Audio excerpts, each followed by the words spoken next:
नमस्कार बंधुरा, welcome to बिथिस kitchen. आज आमी शेयर करब खूबी अल्प किछु उपकरण दिए खूब सहज एकटी मिष्टिर रेसिपि, जेटा खेते असम्भव सुंदर हय आर तैरी कराओ खूब सहज। आशा करछि तोमादेरो भालो लागबे। ताहले चलो देखे नेওয়া যাক आमी किभाबे मिष्टिटी तैरी करी। मिष्टिटी तैरी करार जोन्नो आमी গ্যাসে একটা প্যান বসিয়ে নিয়েছি। তারপরে আমি ওর মধ্যে দিয়ে দিচ্ছি 2 কাপ দুধ। দুধটা এবার আমি ভালো করে জাল দিয়ে নেব।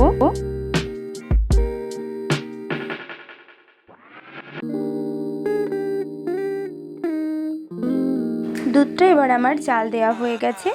এর মধ্যে আমি দিয়ে দিচ্ছি 1 কাপ চিনি। মিষ্টিটা তোমরা তোমাদের পছন্দ মতো দেবে। চিনিটাকে দুধের সাথে খুব ভালোভাবে মিশিয়ে নিচ্ছি। যখন চিনিটা দুধের সাথে খুব ভালোভাবে মিশে গিয়ে ফুটে উঠবে, তখন আমি এর মধ্যে দিয়ে দেব সুজি। এখানে আমি হাফ কাপ কাঁচা সুজি নিয়েছি। সুজিটা আমি ভালোভাবে নেড়ে নেব যাতে দলা পাকিয়ে না যায়। এই সময় তোমরা এর মধ্যে শুকনো নারকেল কোড়া ব্যবহার করতে পারো। এবার আমি এর মধ্যে একটু ফ্লেভার আনার জন্য দিয়ে দিচ্ছি 2টো থেতো করে নেওয়া এলাচ।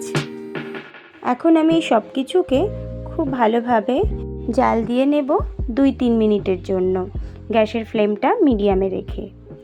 এই সময় আমি এর মধ্যে দিয়ে দিচ্ছি হাফ চামচ লেবুর রস।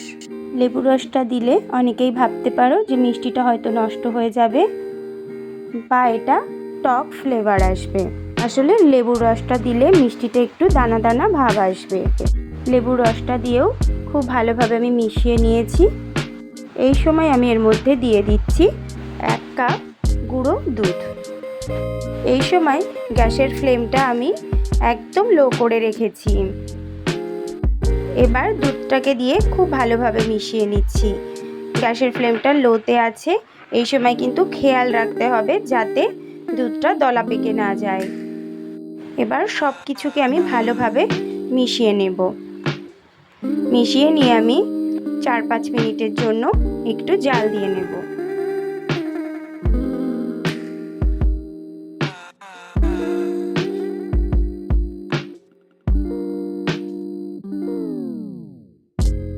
চার 5 মিনিট জাল দেওয়ার পরে এর মধ্যে আমি সামান্য ঘি দিয়ে দিচ্ছি।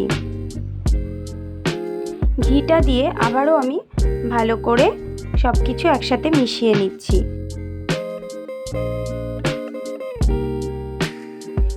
এবার দেখো মিষ্টিটা আমার তৈরি হয়ে গেছে, প্যানের থেকে উঠে আসছে। এবার আমি একটা প্লেটের উপরে তুলে নেব।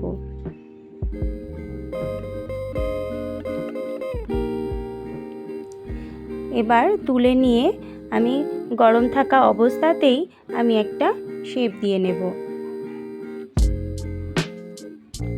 এটাকে আমি এবার একটু রোলের মতন করে নিচ্ছি।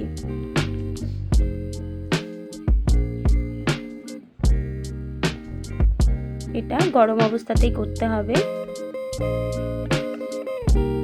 এরপরে আমি রোলের মতো করে নেওয়ার পরে আমি এর উপরে কিছুটা আমন্ড টুকরো করে কেটে নিয়েছি, নিয়ে আমি এর উপর দিয়ে দিচ্ছি। এবার আমি 10-15 মিনিটের জন্য নর্মাল ফ্রিজে রেখে দেব। 15 মিনিট পরে ফ্রিজ থেকে আমি মিষ্টিটা বের করে নিয়ে এসেছি। এবার পুরোপুরি মিষ্টিটা সেট হয়ে গেছে। এবার আমি পিস পিস করে কেটে নেব মিষ্টিটা। মিষ্টিটা তৈরি করাও যেমন খুবই সহজ আর অল্প সময়েও কিন্তু তৈরি হয়ে যায়। তাহলে আজকে আমার এই মিষ্টির রেসিপি যদি তোমাদের ভালো লাগে তাহলে অবশ্যই একটা লাইক করবে আর কমেন্ট করে জানাবে তোমাদের কেমন লাগলো। আর আমার চ্যানেলটা যদি এখনও না সাবস্ক্রাইব করা থাকে তাহলে অবশ্যই সাবস্ক্রাইব করার অনুরোধ রইল। আজ তাহলে আসি, আবারও হাজির হব অন্য কোনো রেসিপি নিয়ে।